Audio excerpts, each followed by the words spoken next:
हजारों लोग राक्षसों के कारण मारे जा रहे थे, लेकिन उसने उनसे वादा किया था कि वह उन्हें फिर से नर्क में वापस भेज देगा। महान विनाश के कुछ सालों बाद बहुत कुछ नष्ट हो गया था, लेकिन मानवता मजबूत थी। वे फिर से उठ खड़े हुए। धीरे धीरे जीवन सामान्य होता चला गया, मानो कुछ हुआ ही न हो। लोगों ने इस नए संसार के साथ तेजी से तालमेल बिठा लिया, लेकिन जहां प्रकाश होता है वहां अंधकार भी होता है। पुनर्जीवित हुए लोगों की नकारात्मक भावनाएं शैतानों और अन्य दुष्ट प्राणियों के लिए एक समृद्ध भोजन बन गईं। एक आदमी पूरी तरह से दानव के वश में आ गया और उसने एक समूह की ओर एक अंधकारमय उपस्थिति भेजी। इस समूह का नेता था नाम चोलमिन, एक टैंकर। उसने कहा कि उनकी पार्टी का आखिरी सदस्य जल्द ही पहुंचने वाला है। कुछ ही देर में ग्रैंडफेल वहां पहुंचा और चोलमिन ने उसका परिचय समूह के अंतिम सदस्य के रूप में कराया। उन्होंने एक दूसरे का अभिवादन किया, लेकिन ग्रैंडफेल का ध्यान रप्चर पर टिका था। यह एक ऐसी दरार थी जिसे केवल खिलाड़ी प्लेयर्स देख सकते थे। साधारण लोग इससे अछूते थे और बिना किसी प्रभाव के इधर उधर घूम सकते थे। संभवतः वह भी उन्हीं में से एक था जो अब भी अवेकन नहीं हुआ था। लेकिन फिलहाल अधिक महत्वपूर्ण बात यह थी कि यह डंजन स्तर 35 से 40 के खिलाड़ियों के लिए था। उसके जैसे स्तर 55 खिलाड़ी के लिए यह एक बुरा आरंभ नहीं था। उसने उन खिलाड़ियों का औसत स्तर देखा जो इस डंजन से गुजरते थे। लगभग सब 200 लेवल के थे। वह उस स्तर से अभी भी बहुत दूर था, इसलिए उसे तेजी से मेहनत करनी थी और लेवल बढ़ाना था। सौभाग्य से जागृत अवेकेंड हुए लोगों में सिर्फ उच्च स्तर वाले ही नहीं थे। उसे अपने जैसे स्तर वाले कुछ साथी मिल गए। परिचय शुरू हुआ। निकट दूरी का डील टैंकर हान सुंगवूक, नजदीकी लड़ाई का डैमेज डीलर चोई जोंगह्युन और जादुई हमलों की विशेषज्ञ सियो जोंगयोन। चोलमिन ने बताया कि उनकी प्रगति के अनुसार एक अन्य समूह पहले ही डंजन में प्रवेश कर चुका है। वे 5 मिनट में अंदर जाने की तैयारी करेंगे। ग्रैंडफेल ने डिस्ट्रक्शन प्रोग्रेस देखा 19.8%। अगर यह 100% तक पहुंच जाए तो रप्चर पूरी तरह खुल जाएगा और राक्षस वास्तविक दुनिया में आ जाएंगे। इसीलिए खिलाड़ियों को इन रप्चर्स को साफ करने की अनुमति दी जाती है, क्योंकि वही इन टिक टिक करती टाइम बम जैसी दरारों से निपट सकते हैं। ली ग्रैंडफेल को सब अच्छे लोग लगे। माहौल हल्का था। शायद उसे भी कुछ कहना चाहिए था। 3 बहनों के बीच पला बढ़ा होने के कारण वह रोजाना बहन युद्धों में जिंदा रहने की कला में माहिर हो चुका था।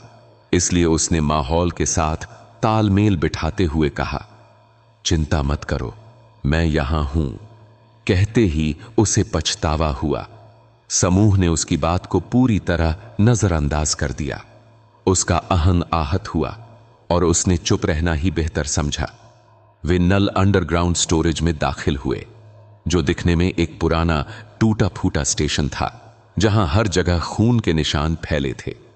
सीढ़ियों तक पहुंचते ही जोंग योन ने कहा कि उसे कोई नल नहीं दिख रहा।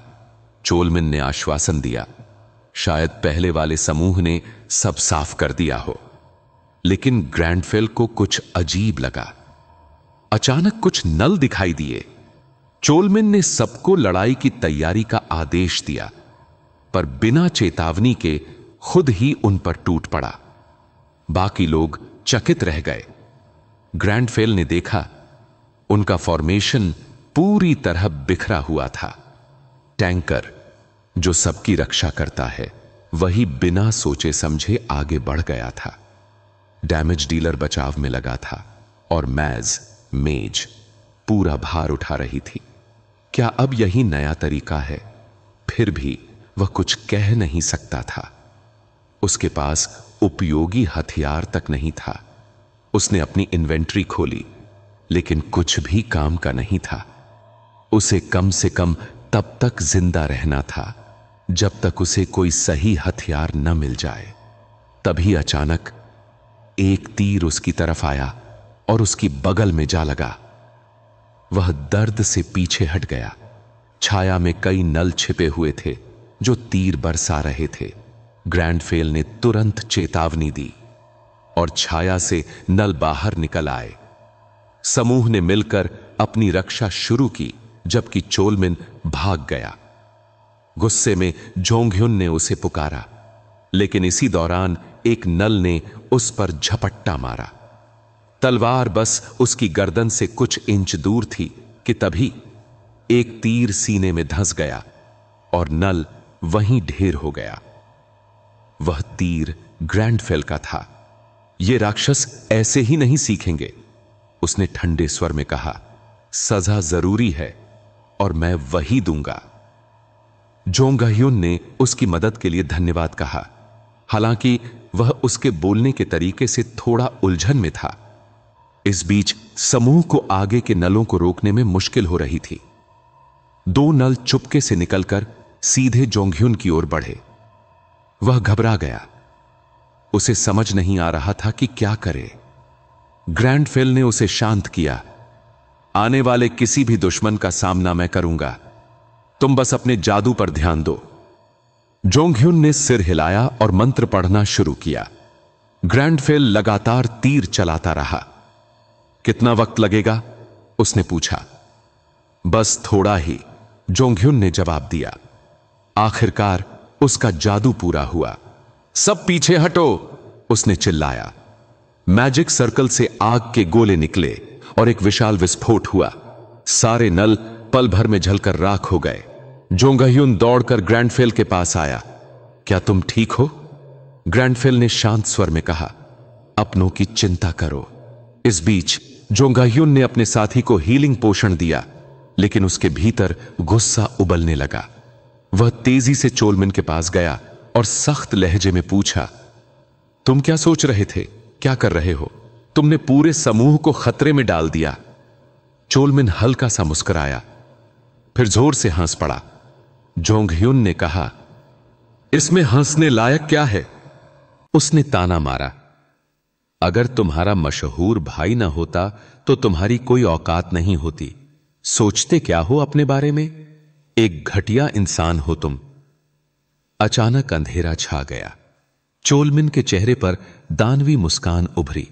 तुम पूछ रहे हो कि मैं क्यों हंस रहा हूं? यह तो स्वाभाविक है, जब मूर्खों का एक झुंड मेरे सामने खुद को नीचा दिखा रहा हो। उसी पल ग्रैंडफेल की नेचुरल एनिमी स्किल सक्रिय हो गई और तभी सबको एहसास हुआ चोलमिन एक दानव था। वह फिर से हंसा। कितना समय लगा तुम्हें समझने में, पर मुझे आश्चर्य नहीं, क्योंकि तुम सब बहुत मूर्ख हो। उनकी चेतना धुंधली होने लगी। प्रत्येक ने अपने सबसे भयावह डर का सामना किया। किसी ने अपने साथियों को पिघलते हुए देखा, किसी ने खुद को असहाय पाया। उनकी आत्माएं भय से जकड़ गईं। चोलमिन जोर से हंसता रहा। बेचारे मनुष्य, अपने ही डर में डूबे हुए। उसी क्षण ग्रैंडफेल ने वार किया। उसकी तलवार चोलमिन को लगभग भेद ही देती, पर दानव हंसते हुए बोला, अगर तुमने मुझे मारा तो यह शरीर भी मर जाएगा। ग्रैंडफेल जानता था वह उसकी कवच को नहीं भेद सकता। उसे दरारों पर निशाना लगाना था। उसने फिर से हमला किया। इस बार उसकी शक्ति और तेज थी। वार कवच पर लगा और उसमें दरार पड़ गई। चोलमिन चिल्लाया, क्या तुम इंसान खुद सबसे नकली नहीं हो? कल तक तुम मेरे दोस्त थे और आज मेरी जान के दुश्मन। लेकिन इससे पहले कि वह अपनी बात पूरी करता, अचानक उसके चेहरे पर एक कट का निशान पड़ गया। और यहीं पर हमारा यह एपिसोड खत्म होता है। अगर तुम्हें यह वीडियो पसंद आया हो तो इसे लाइक करो, कमेंट में बताओ कि अगला एपिसोड किस चीज पर देखना चाहते हो, और चैनल को सब्सक्राइब करना मत भूलना ताकि तुम कोई भी नया एपिसोड मिस ना करो। मिलते हैं अगले एपिसोड में। तब तक के लिए जय हिंद।